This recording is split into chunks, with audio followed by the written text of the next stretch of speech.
Hello, my name is Roberto, and I will be talking to you about Gary Ridgway, the Green River Killer.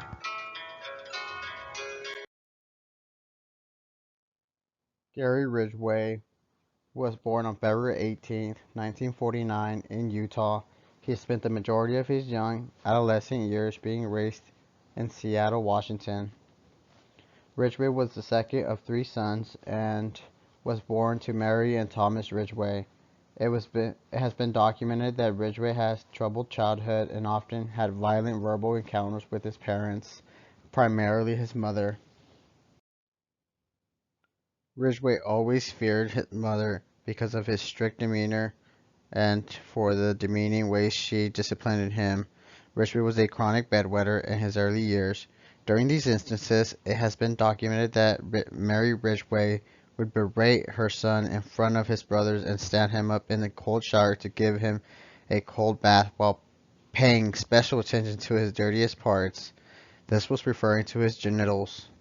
Often, Mary Ridgway conducted these ritualistic cleansings while barely clothed herself, exposing Gary in a sexually provocative way. Additionally, Mary Ridgway worked at a local department in the men's clothing section. She would frequently tell stories to her son about how men would become aroused when she would measure them, and often mention the different smells of customers' genital area. As Gary Ridgway grew into his adolescent years, he felt inadequate because he was unable to please his mother and had low academic performance. His mother often spoke of putting him in a state institution for the mentally retarded. Never fulfilled that threat. As he continued through his teenage years, he began to fantasize about having a violent sexual encounters with his mother. He claimed he wanted to scar her for life by slitting her throat with a kitchen knife. Ridgway's father, on the other hand, was distant and not frequently involved in the family dynamics. He never particularly addressed his wife's behavior towards their son and took a more laid-back approach with discipline.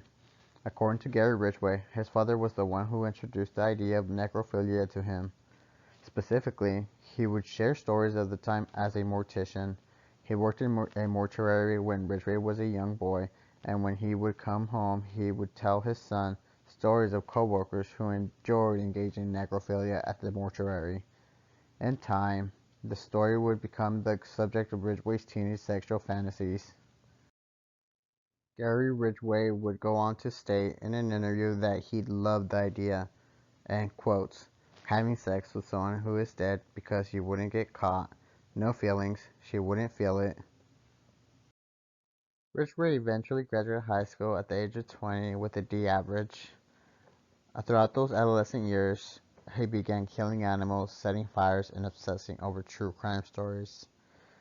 After leaving his parents' home, Ridgway married his first wife, Claudia Craig, and joined the Navy.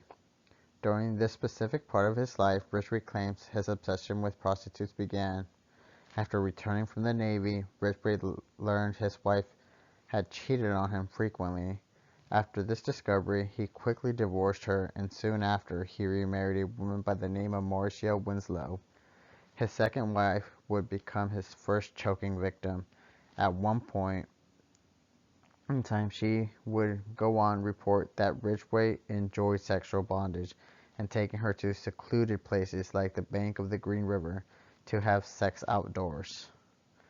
Ridgway and Winslow had one child together by the name of Matthew, but they would divorce early early years on their son's life. The Green River Killings case extended over 2 decades. When Gary Ridgway was eventually caught, he was unable to give a precise timeline, victims' names, or even the exact number of women he had killed. His murder spree lasted for 22 years, and ultimately he confessed to his crimes, but was not able to recall many details with the murders. In July of 1982, the first Green River body was found by children playing near Kent. The body was later identified as Wendy Lee Coffield. In the fall of 2001, Ridgway was arrested for the murders of four of the Green River killings through DNA evidence. Even though the DNA testing strongly tied Ridgway to these killings, he pled not guilty. Three more victims were linked to Ridgway through additional analysis. Once again, Ridgway entered a plea of not guilty. Ultimately, Ridgway made a deal with officials. He agreed to provide information on more killings if the prosecution would agree to not pursue the death penalty. He pled guilty to 48 counts of first-degree murder and aided authorities in retrieving the remains. Even though Ridgway escaped the death penalty, in the state of Washington the possibility looms of a trial in another state where the death penalty will once again be on the table. Currently, there are no plans for trial of this sort, but the Kings County Sheriff's Office maintains that Ridgway is withholding information on more murders.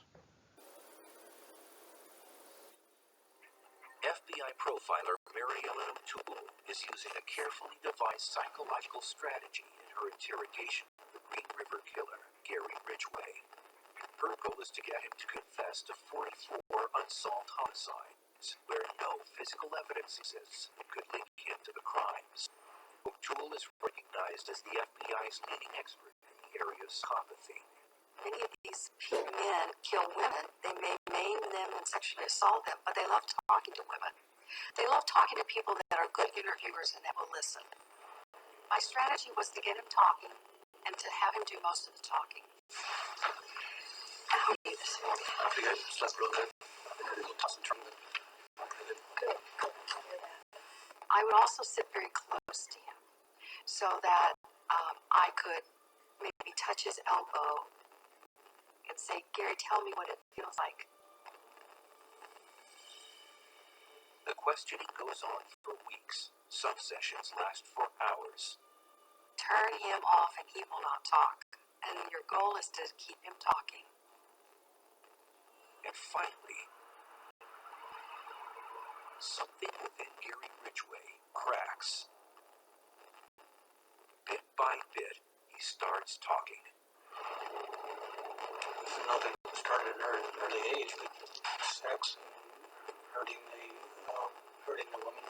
And he loved being able to talk. Finally, after all these years, and in doing so, he kind of walked us down the path of all of his murders. At one point, Gary referred to himself as something like the lean killing machine. And he was very efficient, like a machine. Explain that process to me. I was in the car, driving down the road, so I whipped out my ID, and my ID would be I put my finger over my driver's license to hide my name. But on the opposite side was pictures. And a picture of my son. No, I was a perfect normal person. But you were really using your son as part of your route. The girls would think Ridgway was a kind family man. They had no idea they were setting off the serial killer. And he'd drive up to them, and sometimes he'd even have his son's toys in the front seat, and that would be a very effective ruse to convince these women that, hey, I can't be that serial killer. I've got my little boy's toys in the car. He was a very normal, kind of vanilla type looking person. There was nothing that stood out about him. Not dangerous. He could have been anybody living next door. He was anybody living next door.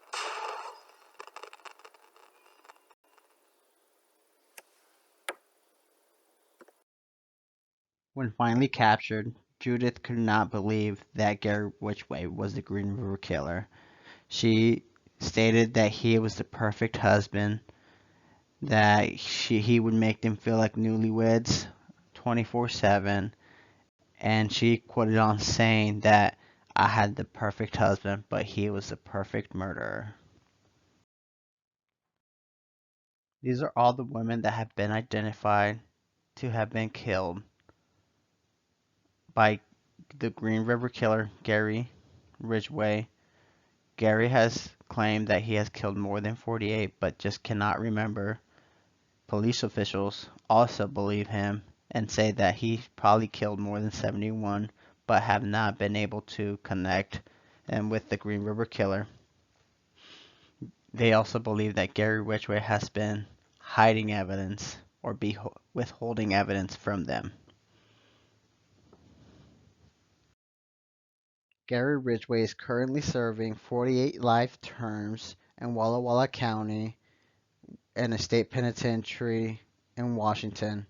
He was actually transferred in 2015 to a high security prison in Colorado, but due to public outcry and easier access for open murders, he was transferred back to Walla County, where he will remain there for the 48 life term sentence.